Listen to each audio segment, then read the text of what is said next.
Сәлеметсіздер ме екінші сынып білім алушылары? Қазір бізде қазақ тілі сабағы. Бүгінгі сабағымыздың тақырыбы жұрнақ пен жалғау.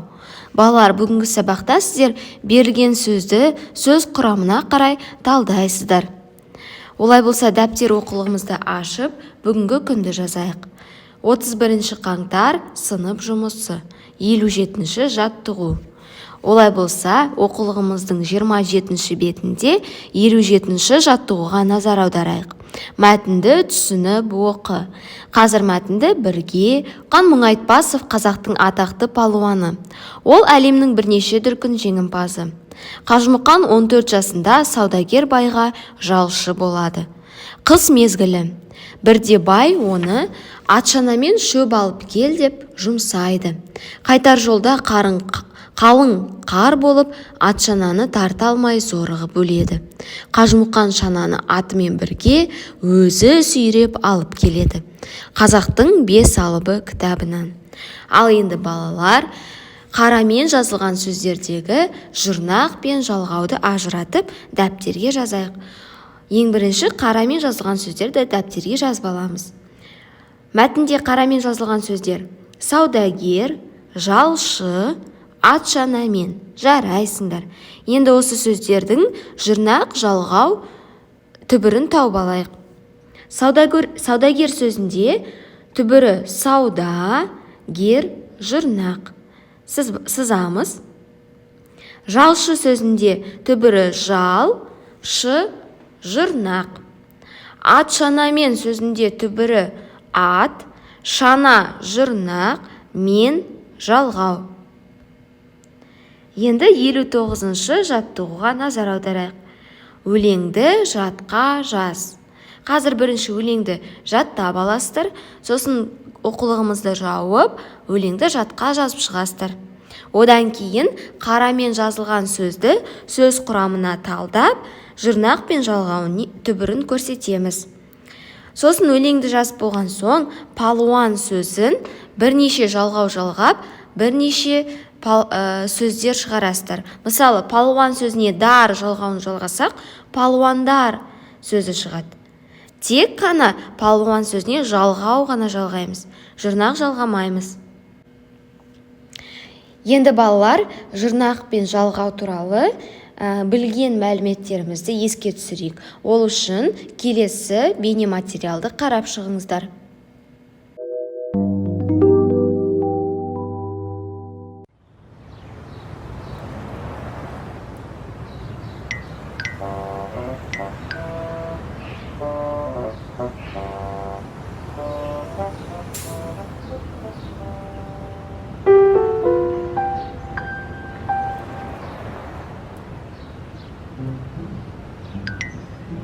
Асхана.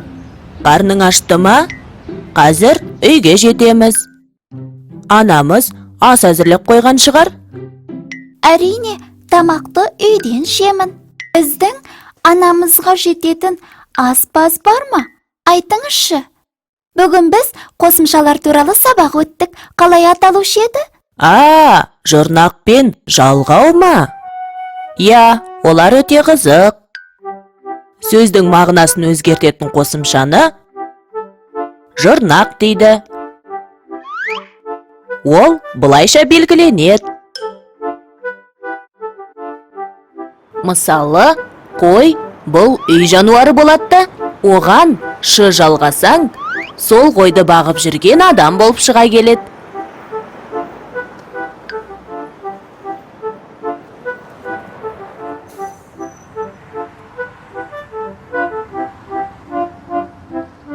Дәрі қана. Ал дәрі сөзіне ерді қоссақ, дәрігер сөзі пайда болады. Дәрігер науқас адамдарды емдейтін маман.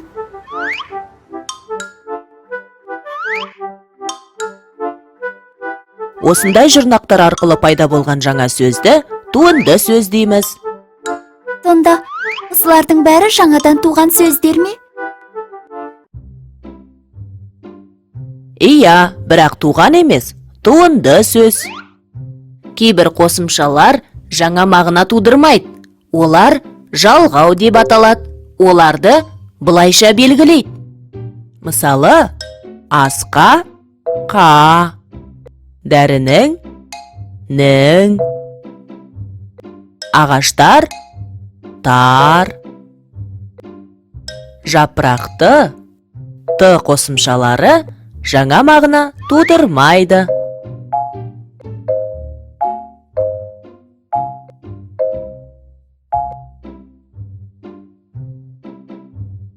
Сонда жалғау ат айтып тұрғандай сөздерге жалғанып, оларды бір-бірімен байланыстырады екен ғой. Мысалы, көлікке отыр. Иә, солай.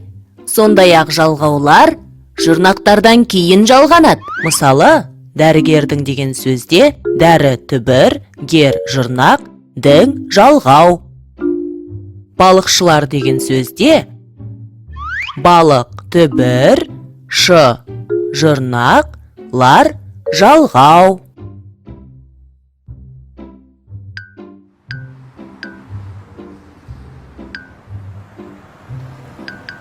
О, міне біздің автобус та келді.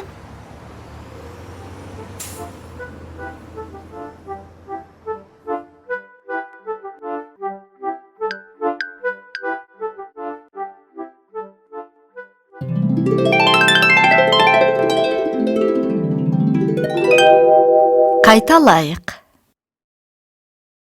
Жұрнақ пен жалғау. Жұрнақ түбірдің мағынасын өзгертетін қосымшаның түрі. Жұрнақтар арқылы пайда болған жаңа мағыналы сөзді туынды сөз деп атайды.